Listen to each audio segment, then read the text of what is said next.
Persistence का मतलब देख लिया है, और परसिस्टेंस का मतलब है इसरार, जिद। अगर हम जिद को लें तो कोई शख्स क्यों जिद्दी होता है, राइट?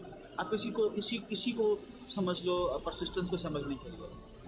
तो अमूमी तौर पर लोग जिद तब करते हैं जब वो किसी चीज़ के बारे में बड़ा श्योर होते हैं कि जी बस मैंने यही करना है, जो मर्ज़ी कर लो, आप राइट कर लो, लेफ़्ट कर लो, आप जो मर्ज़ी स्टोरी करा लो। लेकिन जो ज़िद्दी लोग होते हैं वो आपकी किसी बात के अंदर नहीं आते। आप उन्हें जो मर्ज़ी कहो कि यार तुम ये नहीं कर पाओगे, ये काम बुरा है, ये काम अच्छा है, या तुम्हारी औकात नहीं है। लेकिन ज़िद्दी आदमी की एक ही रट होती है कि वो आपकी बात के ऊपर बिल्कुल कोई ध्यान नहीं देता है, ठीक है जी। तो अब हम लोग परसिस्टेंस को समझते हैं ये कैसे होगा। नंबर 1, जिस तरह थिंक एंड ग्रो रिच के अंदर नेपोलियन हिल लिखता है कि you must have a burning desire, कि आपकी जो बर्निंग डिज़ायर है, आपके अंदर जो भी करना चाहते हो, ई कॉमर्स का बिज़नेस बिल्ड करना चाहते हो, अपनी हेल्थ मेंटेन करना चाहते हो, आप पढ़ना चाहते हो, आप ज़िंदगी में कोई बिज़नेस करना चाहते हो, आप कुकिंग सीखना चाहते हो, तो आप वो ज़िद, वो परसिस्टेंस कैसे लेके आओ। तो नंबर 1 आपके अंदर बर्निंग डिज़ायर होनी चाहिए। अब बर्निंग डिज़ायर कैसे पैदा हो? मसलन मैं पिछले 10 सालों से अपना वेट लूज़ करने की कोशिश कर रहा हूँ, लेकिन मेरा वेट लूज़ नहीं होता। जैसे ही मेरे सामने मीठी चीज़ आती है तो मेरी सारी जो है कंट्रोल मेरा मैं अपने आप से खो देता हूँ, राइट? तो अब उसके अंदर क्या किया जाए? तो जिस तरह मैंने आपको पहले कहा कि आप थोड़ी सी ख्वाहिश पैदा करो। नंबर 1, आप उस ख्वाहिश को पैदा करो, उसके बारे में बार बार बात करना शुरू कर दो। जिस तरह मैं अब देखता हूँ मुझे वेट कम करने के लिए कौन सा फूड को देखना है, फूड को पढ़ रहा हूँ कि हमारी बॉडी के लिए कौन सा फूड क्या क्या काम करता है, और किस तरीके से हम लोग सिर्फ फूड मैनेज करके बॉडी को कंट्रोल कर सकते हैं। तो इसी तरह मैं जो है एक्सरसाइज करने के अंदर परसिस्टेंट नहीं हूँ। तो इस सूरत में मैं क्या करता हूँ, मैं ई कॉमर्स में आगे पढ़ना चाहता हूँ, सीखना चाहता हूँ, लोगों की हेल्प करना चाहता हूँ। तो सबसे पहले तो एक बर्निंग डिज़ायर थी, आया वो बर्निंग थी या नहीं थी।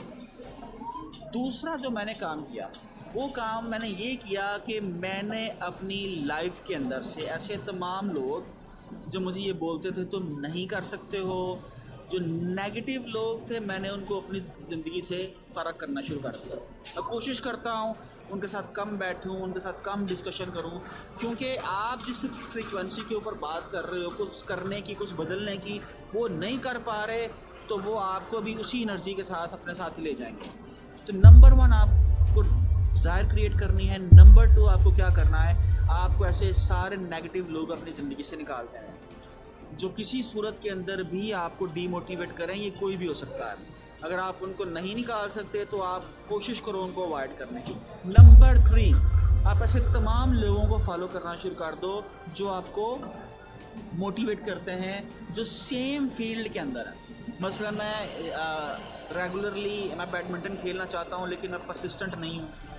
मैं योगा करना चाहता हूँ लेकिन मैं परसिस्टेंट नहीं हूँ। तो मैंने क्या किया कि मैंने अपने इर्द गिर्द कम्युनिटी के अंदर देखा कि कौन से लोग बैडमिंटन खेलते हैं, कौन से लोग योगा करते हैं। तो मैं वहाँ पर जाके बैठना शुरू कर दिया। तो कुछ अरसे बाद वहाँ पर दोस्ती होना शुरू हो गई। दोस्ती होने के बाद फिर ये सिलसिला हुआ, दावतें, और सिलसिला यूँ चलता हुआ।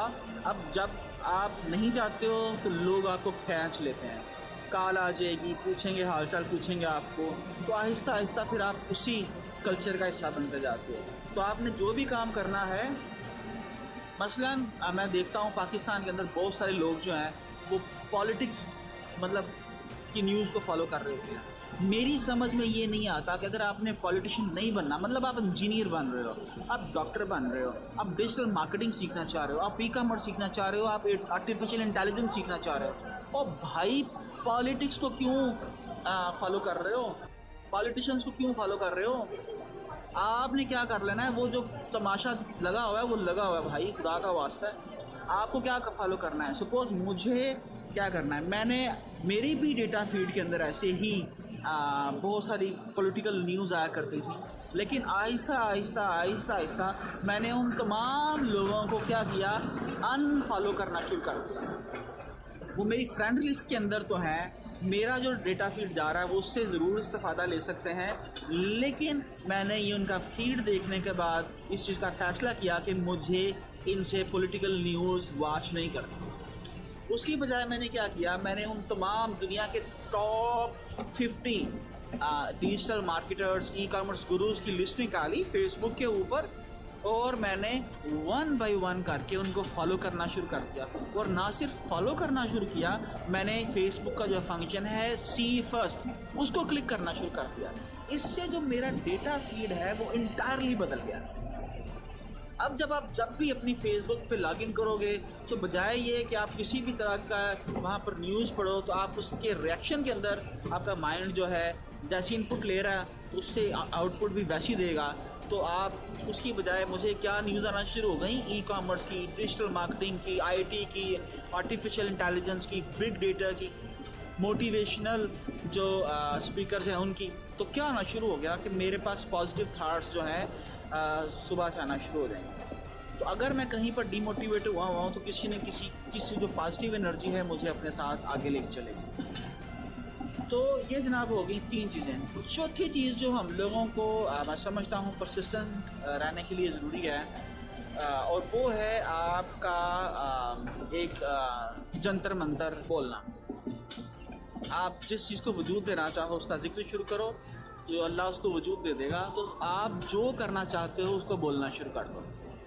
आप ई कॉमर्स बिज़नेस बिल्ड करना चाहते हो तो उसको बोलना शुरू कर दो। आप रात को तस्वीर पढ़ना शुरू कर दो कि यार मैंने जो है ई कॉमर्स बिल्ड करना है, बिज़नेस बिल्ड करना है, डिजिटल मार्केटिंग, जो भी फ्यूचर स्किल्स हैं, तो उसकी तस्वीर पढ़ना शुरू कर दो। तो इंशाल्लाह अज़ीज़ कुछ अरसे के अंदर आप देखोगे कि आपका जो सबकॉन्शियस माइंड है वो आपको इंस्ट्रक्शंस देना शुरू कर देगा, और आपकी जो लाइफ है, लॉ ऑफ अट्रैक्शन जो है वो वजूद के अंदर आएगा।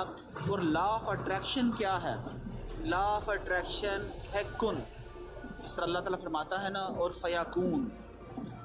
तो अल्लाह रब्बुल इज़्ज़त ने हर इंसान को वो अपनी हर सलाहियतों में से जो सलाहियतें हैं, जो उसके नाम है 98 या 99 नाम हैं, उन सारे नामों की अल्लाह ताला ने थोड़ी थोड़ी सी सिफ़ात इंसान को भी अता दी है। जिस तरह वो रहीम है तो रहम का जज्बा हमारे दिल में भी डाला, जिस तरह वो आदिल है तो अदल का जज्बा हमारे दिल में भी डाला, जिस तरह वो शफ़ीक है तो हमें भी शफ़ीक बनाया।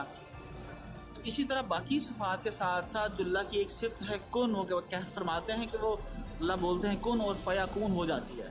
तो इसी तरह से जब हम लोग अपनी ज़िंदगी में किसी चीज़ को वजूद देना चाहते हैं तो हम उसका ज़िक्र करेंगे तो इंशाअल्लाह अज़ीज़ वो वजूद में आ जाएगी। अगर आप परसिस्टेंट नहीं हो तो कोई बात नहीं है, इन कुछ चीज़ों को फॉलो करो आप, और ख़ास तौर के ऊपर आप उस कंपनी के अंदर चले जाओ जिस तरह से आप बनना चाहते हो।